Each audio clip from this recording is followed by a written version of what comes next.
Esta é a sua pedra de audiência, sempre consigo, sempre para conversarmos consigo e com um convidado. Hoje o nosso convidado é Carlos Abreu Amorim, um homem que anda nas bocas do mundo, porque é um cidadão comum, um cidadão normal, professor universitário, mas decidiu fazer algo pela causa pública, decidiu arriscar ser candidato à Câmara Municipal de Vila Nova de Gaia. Carlos Abreu Amorim, muito obrigado por nos fazer companhia hoje. Obrigado. O que é que lhe passou pela cabeça para se disponibilizar a ser candidato à Câmara Municipal de Vila Nova de Gaia? Bom, em primeiro lugar, eu sou alguém muito ligado ao poder local, não tanto pelo exercício de cargos concretos, de cargos políticos autárquicos. O único cargo político que tive na minha vida é o de deputado, desde há 2 anos desta parte, nunca tinha tido nenhum cargo político antes, mas a minha atividade, designadamente na universidade, sempre esteve ligada às autarquias locais, mais propriamente ao direito das autarquias locais.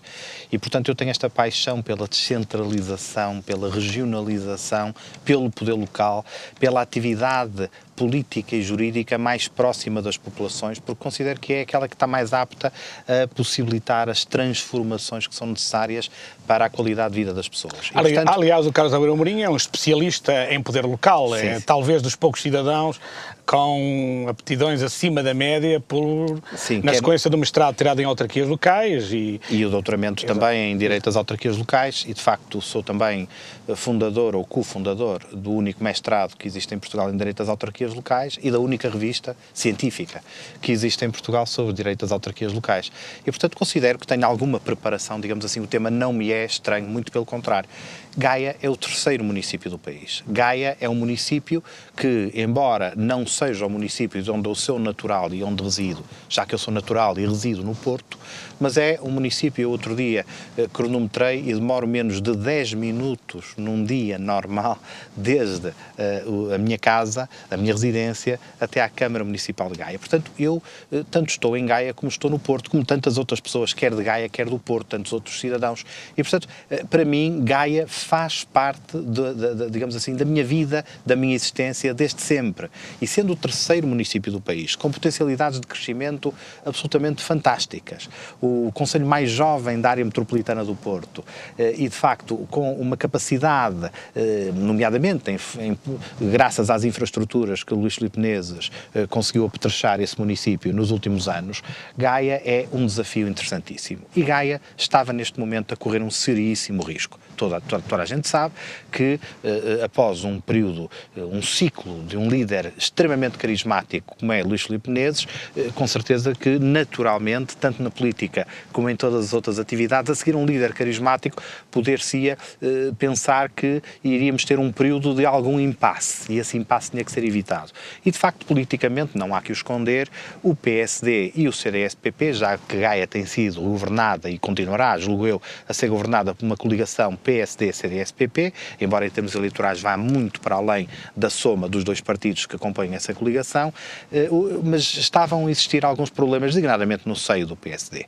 Determinadas pessoas, figuras políticas que toda a gente pensava que iam ser os sucessores do Luís Filipe Menezes, estou a falar nomeadamente no Dr. Marco António Costa, não se declararam disponíveis para protagonizar essa candidatura. Isso que um período de alguma crise. E num determinado momento, as estruturas locais do PSD de Gaia entenderam que, face à divisão que existia dentro do partido, uma divisão e um impasse político que estava criado entre 2 alas, 2 fações, que para resolver esse problema seria melhor talvez escolher alguém que tivesse alguma experiência na matéria, que fosse um nome, julgo eu, relativamente respeitado por ambas as fações e que conseguisse unir, na medida do possível, exatamente aquilo que estava desunido. E agora que já lá está, tem sido fácil ou não, fácil não é. muitos escombros? Fácil não é. Gaia tem mais de 300 mil habitantes. Gaia é um município que não é totalmente homogéneo, já que parece-me até um pouco um retrato do país, porque tem uma orla marítima extremamente importante, uma orla fluvial também extremamente importante, uma zona urbana e urbanizada, e tem também uma zona rural e florestal. Portanto, Gaia tem praticamente de tudo o que tem o país, o que significa que tem as coisas boas, mas também tem alguns problemas que se correspondem, digamos assim, ao todo nacional. Isto é um desafio tremendo. o terceiro, repito, o terceiro maior município do país, para ser governado, sobretudo a partir do patamar político em que Luís Filipe Menezes o colocou, tem que ter, digamos assim, uma certa capacidade, uma certa estrutura e um certo estofo político. E eu, enfim, sem falsas modéstias, julgo que estou à altura de uma tarefa dessas. Não tem sido fácil, mas é um desafio interessante. Se fosse fácil, se calhar eu não teria aceito o convite que me foi endereçado pelos dirigentes políticos de Gaia, do PSD e do CDS. Muito bem. Na segunda parte teremos a oportunidade de perceber mais os seus projetos e algumas ideias, ou as muitas ideias que tem para um concelho como Vila Nova de Gaia. Agora, todos nós estamos ansiosos, especialmente aqueles que não têm um conhecimento muito perto de si, de saber quem é o cidadão Carlos Abreu Amorim, que nasceu em Sedufeita, Porto, que teve os seus estudos pela cidade do Porto. Lembra-se da sua primeira escola? Lembro-me, era a escola número 79, que era conhecida pela Escola dos Bombeiros, ali bem juntinho à Constituição. Na altura era uma escola só de rapazes e a poucos metros havia uma escola só de meninas, onde andava a minha irmã mais velha. E lembro-me perfeitamente, como os tempos são diferentes hoje, eu que tenho filhos pequenos, os meus pais nunca me levaram à escola. Quem me levou no meu primeiro dia de escola, com 6 anos, aliás, no dia em que fiz 6 anos, foi o meu primeiro dia de escola, a minha irmã levou-me até ao princípio da rua e disse, é ali. E lá fui eu, até à escola número 79, onde fiz os 4 primeiros anos da escola primária, como então se chamava, hoje do ensino básico, e tenho ainda hoje amigos que fiz nessa altura, nessa escola, com essa tenra idade e que ainda conservo. Depois de completar a escola primária e no seu primeiro ou segundo ano do ciclo preparatório, na altura... Ano. Vai falando do 25 de Abril. Do 25 de Abril, exatamente. Aconteceu o 25 de Abril. Eu sei que viveu aquilo com alguma intensidade, apesar de ter 11 anos na altura, 10, Tinha 11 anos. 10, a caminho dos 11 anos. 11 anos. Foi realmente extraordinário, porque o primeiro ano do ciclo filo naquele que veio a ser depois o meu liceu. A minha escola secundária, depois a terminologia, eu sou dessa geração de transição em que as terminologias mudaram todas, os nomes mudaram todos.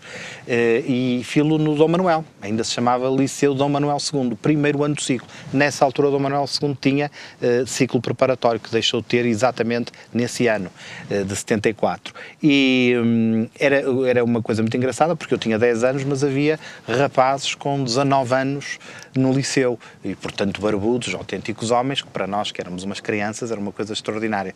E portanto o impacto do 25 de Abril, lembro-me perfeitamente, por exemplo, de estar numa aula, eu e os miúdos da minha idade, e a porta abrir-se a pontapé e entrarem uns barbudos exurtos na sala dizendo o liceu está em greve, tudo lá para fora.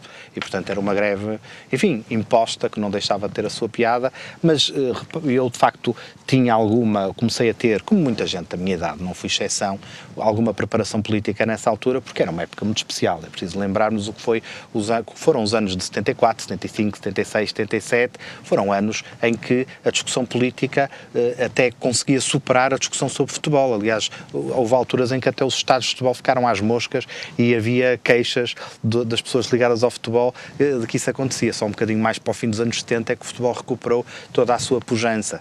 E o que acontece é que eu fui politizado à pressão. Foi fácil. A minha casa, o meu pai respirava política por todos os poros. O meu pai era teve problemas por causa disso? Sim, o meu pai, enquanto estudante, foi preso em Coimbra, estudante de Direito, e militou sempre em movimentos de oposição. E depois, quando se deu o 25 de Abril, há uma imagem do 25 de Abril que não me sai da memória. No dia 25 de Abril, nessa noite, um tio meu ia dormir lá à casa. Já estava marcado e a Revolução não ia alterar, digamos assim, isso. E era uma pessoa que, tal como o meu pai na altura, era tida como uma pessoa de ideias de esquerda. E quando chegou lá à casa, ele e o meu pai abraçaram-se a chorar. Depois, o meu pai foi um dos fundadores, pouco tempo mais tarde, um dos fundadores do PPD. O meu pai era amigo do Dr. Sá Carneiro, que também era advogado no Porto. E foi um dos fundadores do PPD. Esse meu tio foi para um partido muitíssimo mais à esquerda. e perto de 2, 3 meses depois praticamente já não se falavam. Isso para mim simbolizou que aquilo que se passou no 25 de Abril foi uma coisa muito bonito. Houve de facto uma união como poucas vezes tivemos, mas foi uma união que se desfez e o país crispou-se, o país dividiu-se ideologicamente e não só, mas sobretudo ideologicamente, e uma divisão que estava feita, como se deve lembrar, do PS para a direita e do PS para a esquerda. O PS era ali o partido, e aí Mário Soares teve um papel fundamental, era o partido da fronteira entre aqueles que queriam que Portugal seguisse um caminho, enfim, democrático e pluralista à semelhança daquilo que se passava na Europa já na altura, no resto da Europa já na altura, com exceção da Espanha, que estava ainda a iniciar a fase de transição, e aquilo que era a esquerda revolucionária, hoje reduzida em termos eleitorais, mas ainda com alguma expressão em Portugal, mas que nessa altura era uma força muito dominante. E, portanto, a minha preparação e o meu percurso político foi-se desenvolvendo sempre com uma enorme voracidade por conhecer os factos e participar neles na medida das minhas possibilidades. Depois, um bocadinho mais para a frente, fui um pouco mais à direita do que o meu pai. O meu pai foi em sempre 1979 aderiu à Juventude Centrista. À Juventude Centrista, onde militou durante 22 anos, da JC e o CDS. Sim, durante muito tempo. 22 anos. 22 anos, fui dirigente concelhio, distrital, nacional, mas a atividade política passou a ser algo de mais distante. Isto é, eu tenho que dizer que aquela intensidade com que eu vivia a política quando era um rapazinho, depois também, aliás, como o resto do país e como a maioria das pessoas, também passou a ser uma coisa mais distante. Já estava, se me permite, já estava mordido pela mosca, já me tinham inculcado aquela substância que obviamente faz com que qualquer coisa que tenha a ver com a política eu fosse um dos muito interessados. Eu durante muito tempo quase que era, os meus amigos até brincavam comigo porque eu era aquele género de quase tolinho que em férias, durante os dias normais de trabalho, ia a uma tabacaria e saía lá com 10 jornais e 3 revistas, porque tinha que ler tudo, tinha que me interessar por tudo e, portanto, estive sempre muito ligado a essa atividade política e à discussão política. Nessa altura, no CDS, participei nos projetos da AD e tinha uma profundíssima admiração com Sá Carneiro, que conheci, aliás, pessoalmente, e que me recordo perfeitamente de duas coisas. Primeiro, ele tinha a minha altura, e eu era, na altura, um rapaz, quando o conheci, dos seus 12, 13, 14 anos, e, portanto, era extraordinário para mim, alguém que eu admirava. Quando nós admiramos muito, alguém parece-nos maior. E quando eu, digamos assim, lado a lado com ele, percebi que ele tinha a minha altura, foi uma das grandes surpresas que eu tive na minha vida. Mas recordo outra coisa, e essa memória é indelével, é que ele tinha um carisma que nunca mais consegui ver em absolutamente ninguém. Eu recordo de ele entrar numa sala completamente cheia e naturalmente barulhenta, como todas as salas cheias são, e de repente quando ele entra na sala, apesar que mal se via, tão pequenino ele era, de estatura física, poder-se ouvir um alfinete a cair no chão. Porque, de facto, era um magnetismo pessoal, como devo dizer, nunca mais conheci ao vivo ninguém que o possuísse. E são daquelas coisas que o marketing político, por muito que se tenha desenvolvido, nunca consegue imprimir às pessoas, nunca consegue emprestar, que é aquela capacidade indefinível de reconhecer noutro uma enorme preponderância para a liderança que uns têm e outros não têm e ninguém sabe porquê. Rui Rio foi o culpado pelo Carlos Abreu Amorim ter saído do CDS. Não, o culpado fui eu e algumas pessoas do CDS. O Rui Rio foi o pretexto. De facto, eu fiz parte da primeira comissão de candidatura do Rui Rio e participei ativamente na comissão de redação do programa durante o final do ano 2000 e o ano 2001. Na altura participava em algumas... Rui Rio quando poucos apostavam nele. Sim, quando poucos apostavam nele e designadamente muitos do que depois ficaram com ele, que não deixa de ser uma coisa curiosa, mas que é de sempre na política. Na política de há séculos e na de hoje há aqui coisas que são absolutamente intemporais, que é o conjunto de pessoas que estão com aqueles que julgam que vão vencer e que deixam de estar quando pensam que ele não poderá vencer. E na altura poucas eram as pessoas, ou quase nenhumas eram as pessoas que julgavam que Fernando Gomes era o ícone da cidade, era o imbatível. Era, e Fernando Gomes, digamos assim, que teve enormes culpas pessoais e políticas, claro, na sua própria derrota. Ou seja, há uma leitura que eu faço dessas eleições de 2001, que foram extremamente importantes. Foi o nascimento de um novo ciclo político, não apenas no país, mas também, sobretudo, nas autarquias locais, que foi a ideia de que Fernando Gomes perdeu as eleições. Rui Rio ganhou-as porque era o challenger, era a pessoa que estava ali, digamos assim, com capacidade na altura para apanhar esse prémio que foi a autarquia do Porto. Mas Fernando Gomes perdeu as eleições porque foram cometidos um conjunto de erros nos 2 anos anteriores que, de facto, não foram percebidos na altura. Eu recordo-me que muita gente, designadamente os jornalistas, estavam completamente convencidos que Fernando Gomes não só ia ganhar, como ia esmagar. Mas, de facto, isso não aconteceu. Aliás, as sondagens indicavam isso. Sim, o que também nos permite alguns comentários sobre as sondagens de então e de hoje, não é? Bom. Eu devo dizer, por exemplo, há 2 anos atrás, quando foi a vitória do Dr. Pedro Passos Coelho, 15 dias antes, vi uma grande empresa, reputadíssima empresa de sondagens, que dava um empate que, de facto, não aconteceu, muito pelo contrário, não é? Muito bem. Em 2003, aceitou o desafio de Manuel Monteiro para criar um novo projeto político. De facto isso aconteceu, devo dizer que não é nada que me orgulho, não é que me envergonhe, mas de facto considero que foi um erro político, um erro pessoal. Também só lá esteve um anito. Estive 1 ano, é verdade, mas aquilo que me aliciou na altura, houve 2 motivos principais. Primeiro, na política, aliás, como na vida, é muito importante aquilo que nós chamamos os compagnons de route, ou seja, quando nós fazemos parte de um grupo de amigos, geram-se amizades que vão para além até das ideologias, e eu era bastante amigo de alguém que já não está entre nós, que era o Jorge Ferreira, era natural que eu acabasse por acompanhar, digamos assim, essa corrente, porque tinha lá muitos amigos. Mas quando nós partimos para um novo projeto político, é necessário que o projeto seja exatamente novo. Não é fazer ao lado um projeto com os vícios e com algumas virtudes e os muitos defeitos que os projetos antigos já têm, porque senão não vale a pena fazer de novo, porque de novo aquilo pouco mais tem do que o embrulho. E foi um bocadinho isso que surgiu.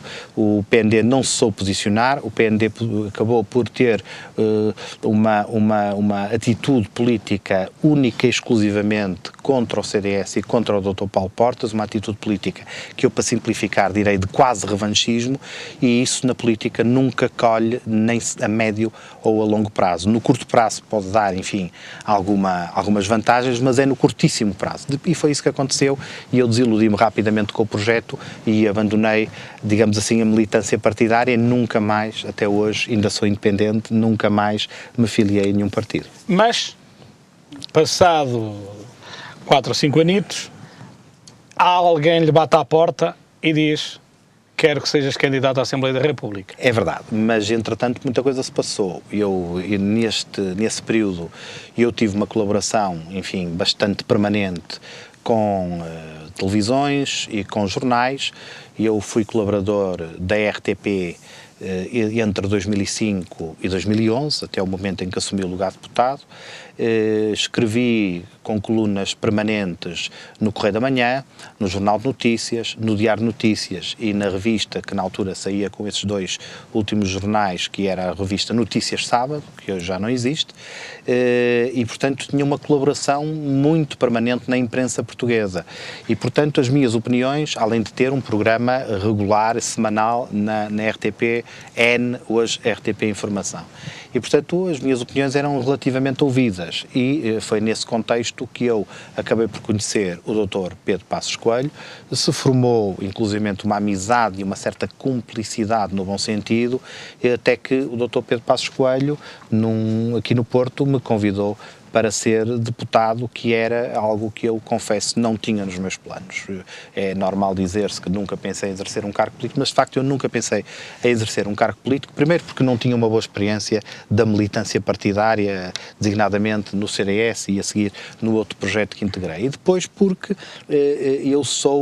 a independência muitas vezes não é uma questão de escolha, é uma questão de personalidade. E eu tenho algumas dificuldades, devo dizer, ainda hoje, em aceitar respeitar a disciplina partidária, no sentido de que, por vezes, mesmo aquilo que nós pensamos e sabemos ser justo, não é o melhor momento para o dizer. Isso é aquilo que mais me custa. E é aquilo que mais me tem custado nestes últimos 2 anos, devo-lhe dizer. E, portanto, tanto foi assim que eu até optei por não continuar com a minha colaboração permanente e regular com os órgãos de comunicação que tinha. Tenho colaborações esporádicas com a RTP e com a TVI, mas são relativamente esporádicas, não são permanentes, não são, enfim, quase cotidianas como eram de antes. Porque, de facto, a certa altura, os jornalistas e a imprensa, o que também é natural, não estou a condenar, estou apenas a constatar, entendem que qualquer opinião que não siga os cânones da direção partidária simboliza divisão, simboliza polémica, celeuma, quando muitas vezes não é assim. Nós, em reuniões, por exemplo, no grupo parlamentar do PSD, em reuniões internas, as opiniões variam muito sobre os temas mais candentes da governação. E isso é normal, mas se alguma dessas coisas transpirasse cá para fora, o que não seria, o que não se diria. E, portanto, isso é a parte que mais me custa. Portanto, eu não estava nos meus planos fazer uma carreira política. Os meus planos de vida era continuar a minha carreira universitária, já tinha feito o meu doutoramento, prosseguir na carreira académica e chegar ao topo da carreira, que era ser professor catedrático. Eram esses os meus planos, já agora também os da minha família. E, portanto, isto foi uma mudança muito, quase que direi que foi uma revolução coperniciana na minha vida, porque foi uma vida virada completamente ao contrário. Eu, como sou professor da Universidade do Minho, a distância entre Braga e Lisboa é uma distância que não me permite estar a trabalhar em Lisboa e estar a dar aulas na Universidade do Minho. Pelo menos com seriedade isso não me era possível. Ao contrário dos meus colegas de Lisboa, que conseguem conciliar, não têm esse problema da distância, conseguem conciliar o ensino universitário com o trabalho político em Lisboa. E eu não consigo e, portanto, tive que suspender. E, portanto, suspendi também a minha carreira académica. Não estou arrependido. Foi uma enorme experiência, devo-lhe dizer que percebi muitas coisas da realidade do país, algumas que já era capaz de intuir, mas que uma coisa é intuir, outra coisa é saber de ciência certa que é assim que os fenómenos se processam e que é assim que o país funciona no seu melhor e no seu pior. E, portanto, acho que me enriqueceu muito esta passagem por Lisboa e este exílio, como eu costumo dizer, em Lisboa, e que isso também me vai favorecer enquanto futuro Presidente da Câmara de Gaia. Já agora que está no Parlamento e está na Assembleia da República, talvez possa responder a uma pergunta que os nossos telespectadores fazem ou uma afirmação que os nossos telespectadores fazem com muita assiduidade. Os deputados na Assembleia da República dormem muito? Eu penso que alguns dormiram bastante, não é o meu caso. Infelizmente, cada vez tenho mais insónias desde que fui para Lisboa. Não sei se o ar se é um problema de ar e de atmosfera, não sei. Eu gosto muito de citar uma frase de Aristóteles, que dizia, na Grécia, o fogo não arde da mesma maneira aqui na Pérsia. Ou seja, os fenómenos mesmo físicos decorrem de outra maneira consoante o ponto geográfico onde nos encontramos. Eu sinto muito isso em Lisboa.